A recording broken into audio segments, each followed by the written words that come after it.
Hello everyone, this is Dr. Chai. This is an informational video for people in Southern California who are affected by wildfire. First, use Watch Duty app. This app helps you to recognize warning and evacuation zones and also find evacuation shelter for pets and people around you. Second, food. Please use boiled water as there is boiled water advisory in Palisades and Eaton Canyon area as the water quality is unsafe. Please use boiled water or even bottled water for drinking and cooking purposes.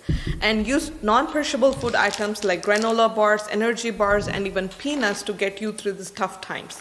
And there are restaurants like Calico Fish House, pie-free pizza, and Be U Vietnamese Restaurant are offering to feed people in the evacuation area as well.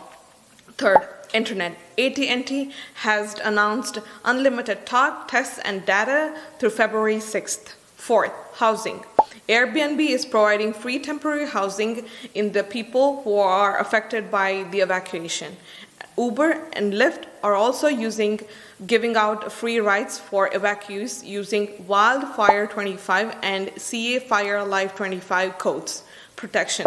Please use triple mask if you don't have access to N95 masks. Use sunscreen, lotion, sunglasses, and hoodies to cover yourself completely.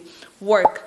Non-emergency workers need not go to work or can work remotely. Senate Bill 1044, effective as of January 2023, says that during emergency conditions like wildfire, if your workplace or home is affected by that area or you have reasonable belief so that you cannot get to workplace or come back home safely, then all California workers are legally protected during the emergency condition. Please share this video with all your friends in Southern California and keep them in your prayers.